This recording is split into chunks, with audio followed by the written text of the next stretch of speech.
Привет, друзья! С вами я, Евгения, и наш канал Семейный Handmade. Формат наших видео немного изменился, и теперь мы будем видеться с вами чаще. Надеюсь, этому обстоятельству вы тоже рады, так же, как и я. А если нет, пишите в комментариях. Это ни на что не повлияет, но вы выскажете свое мнение. Кому интересно, вот там, это мое рабочее место, за которым я, когда я нахожусь в Москве, делаю вам мастер-классы. Делать сегодня мы будем с вами панно, и делать его мы будем из того, что точно есть у каждого из вас дома. Это будут мои любимые яичные лотки и картон. В принципе, кроме яичных лотков, картона, акриловых красок, и инструментов, ножницы, нож, клей, вам ничего и не понадобится. Еще там веревочку для подвеса найдете и повесите. Самый любимый вид работы, когда из ничего получается что-то. А получится у нас с вами в итоге вот такая красота.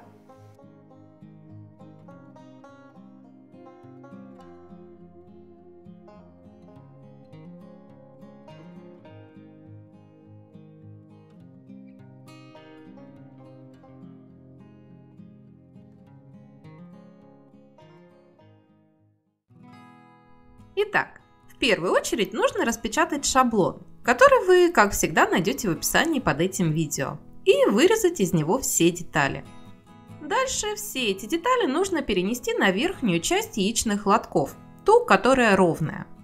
Предварительно, естественно, с лотков нужно убрать все этикетки. Использовать можно как верхнюю часть крышки, так и нижнюю. С разных сторон разный рельеф, поэтому выбирайте на свое усмотрение.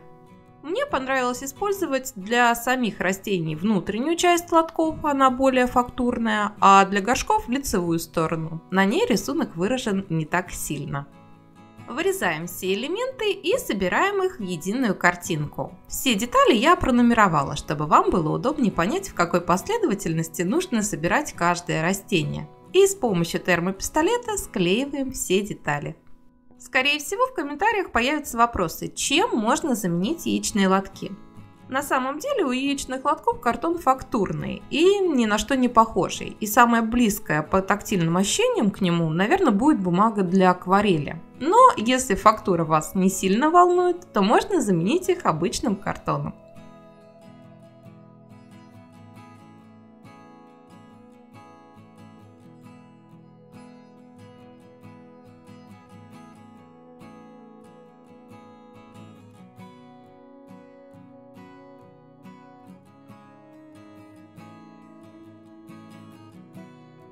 Из плотного картона вырезаем два прямоугольника. Один размером 44 на 9 см, второй 44 на 21 и скругляем у них углы. Я каждую деталь вырезала в 4 экземплярах и склеила их вместе, чтобы получились толстые и прочные заготовки. Также из картона нужно нарезать много прямоугольничков размером 3,5 на 2 см. Это будут кирпичики. Их я вырезала из картона тоже от яичных лотков, только из тех, которые на 20 яиц. Но можно, кстати, использовать и те же самые лотки, из которых мы ранее вырезали растения.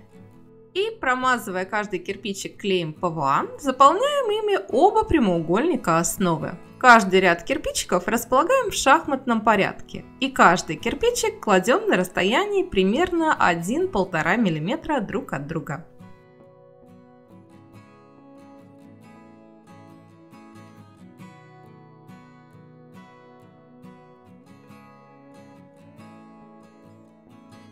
Когда вся основа будет заполнена, переворачиваем ее задней стороной вверх и срезаем все лишние торчащие кусочки картона.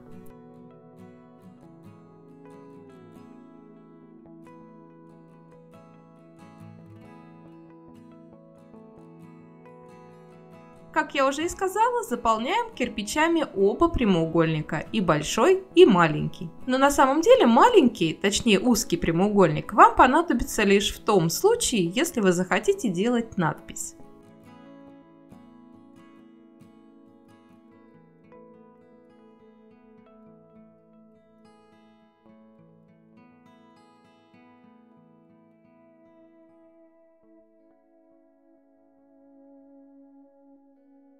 Теперь нам понадобится шпатлевка по дереву, о которой я забыла сказать в самом начале видео, и мастихин или небольшой шпатель. Наносим шпатлевку на нашу кирпичную кладку, особое внимание уделяя швам.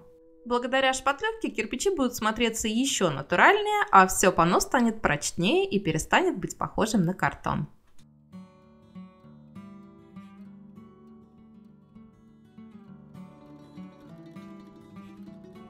После того, как вы более-менее равномерно распределите шпатлевку по кирпичам шпателем, пройдитесь пальчиками по всем швам, чтобы немного их углубить. И оставляем наши заготовки на просушку на пару-тройку часов.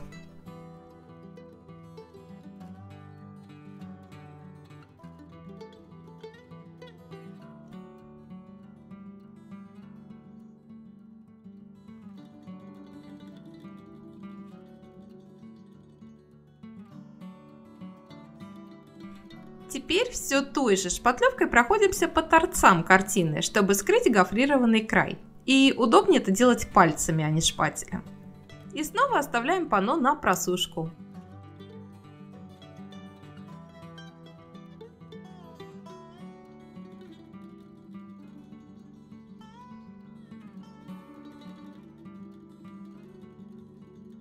Дальше можно немного пройтись по поверхности кирпичной кладки и по торцам картины наждачной бумагой или пилочкой для ногтей.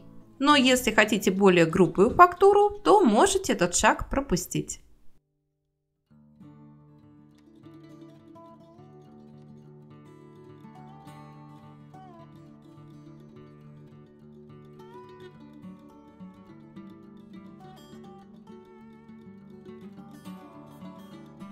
Также я решила нанести шпатлевку и на заднюю часть панно. Но и этот шаг также на ваше усмотрение. Все-таки заднюю сторону изделия никто, кроме вас, особо рассматривать не будет.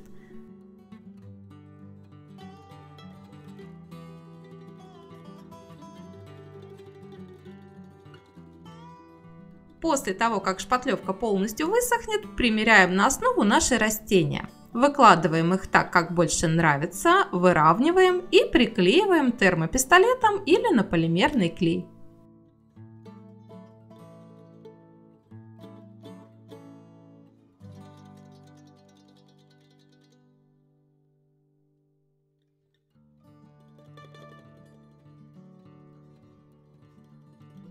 Точно так же приклеиваем буквы на нижнюю часть панно.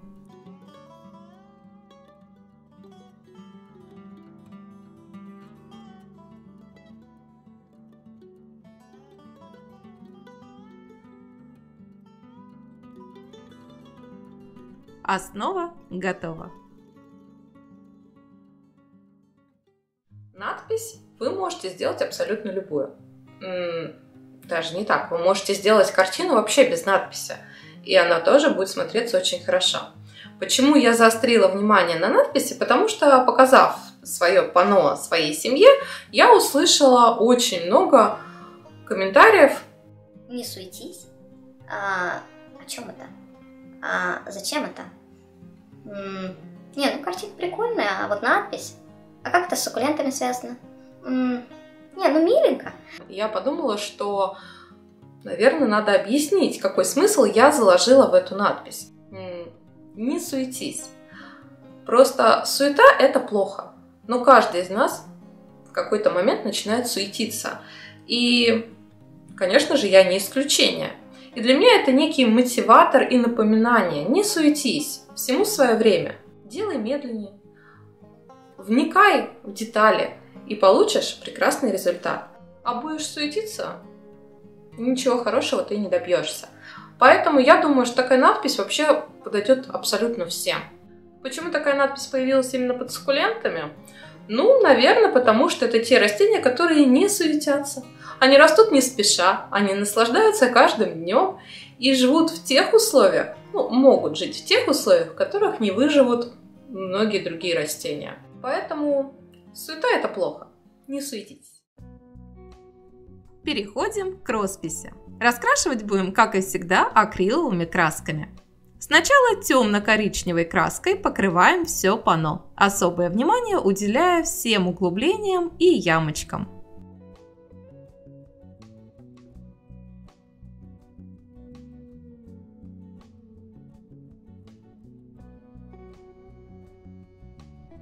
Даем краске высохнуть и сухим спонжем с белой краской, а лучше даже с краской цвета слоновой кости, проходимся по всей поверхности панно. Предварительно излишки краски со спонжа оботрите о палитру или кусочек ненужного картона. И краску наносим так, чтобы она не попала в углубления и впадинки. То есть самые глубокие места, такие как швы между кирпичами или торцы листьев растений, должны остаться темно-коричневого цвета. Этот же цвет, то есть белый или слоновую кость, набираем на сухую плоскую кисть, лишнюю краску снимаем на палитру и аккуратно подкрашиваем все кирпичики.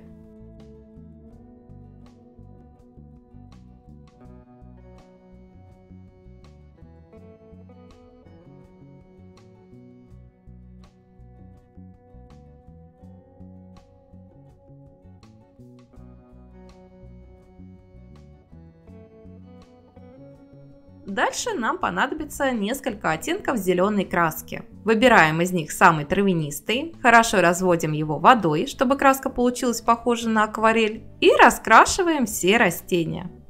За счет того, что мы развели краску водой, она получилась полупрозрачной, и коричневый цвет останется виден. Теперь сухой кистью разными оттенками зеленой краски добавляем растениям яркости. Причем старайтесь каждый новый слой наносить так, чтобы предыдущие оставались слегка видимыми. Так вы получите красивые и сложные переходы цвета. И вот сейчас стала заметна фактура яичных лотков. Согласитесь, выглядит это очень интересно.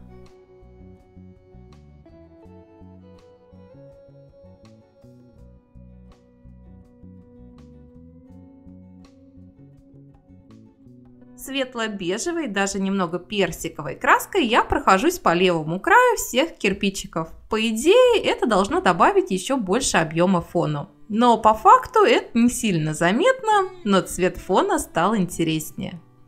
Желтой краской раскрашиваем цветочки у кактуса.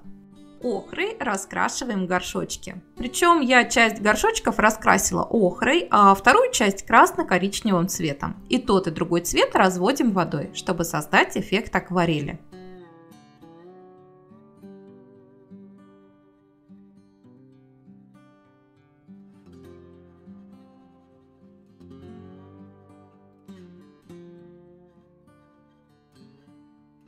Дальше снова работаем сухой кистью, добавляем цвета и разных оттенков.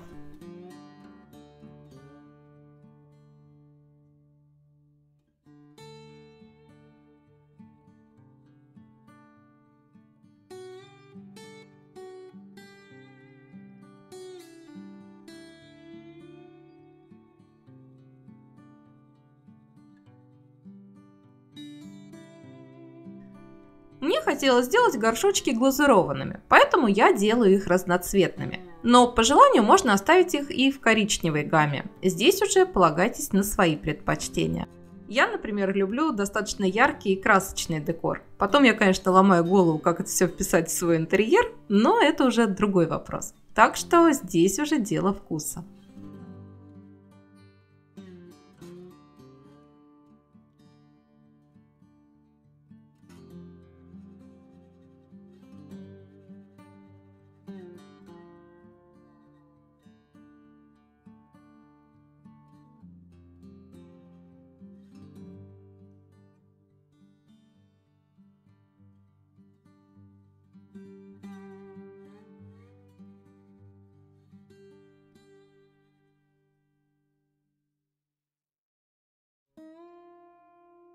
Так как у меня две детали панно, их нужно как-то соединить друг с другом. Можно вырезать из картона две полоски. Я же решила использовать для этих целей две одинаковые деревянные линейки. Линейки раскрасила в коричневый цвет и сделала в их верхней части по отверстию. Потом я вкручу в эти отверстия крепления для подвеса. И самая ответственная часть. Нужно на одинаковом расстоянии от края приклеить линейки к панно с задней стороны. Сначала лучше приклеить верхнюю часть, дать ей схватиться, перевернуть панно на лицевую сторону и уже после этого приклеить нижнюю часть. Так, мне кажется, удобнее отследить, на какой высоте размещать надпись. Тонкой кистью белой краской рисуем на кактусах иголочки, а на сансевьерии, или это хавортия, я не определилась, горизонтальные полосочки на листочках.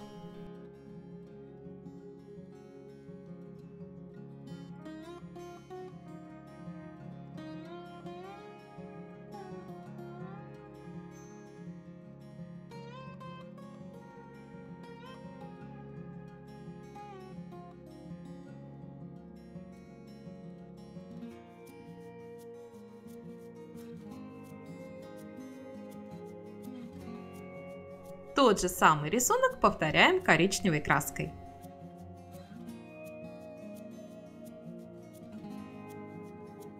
И в завершении на горшочки и на надпись я решила добавить немного золотой краски.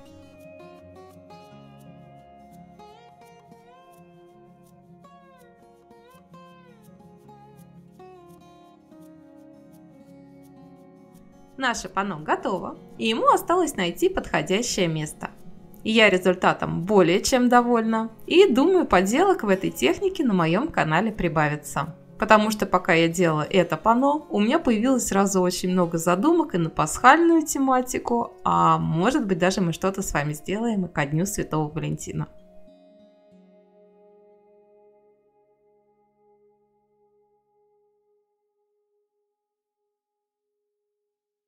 Ну а на этом у меня на сегодня все. Я надеюсь, это видео вам понравилось. И если это так, не забывайте ставить лайки, писать комментарии и подписываться на этот канал. А я желаю вам всем отличного настроения и творческих идей. И главное, не суетитесь. До скорой встречи. Пока-пока.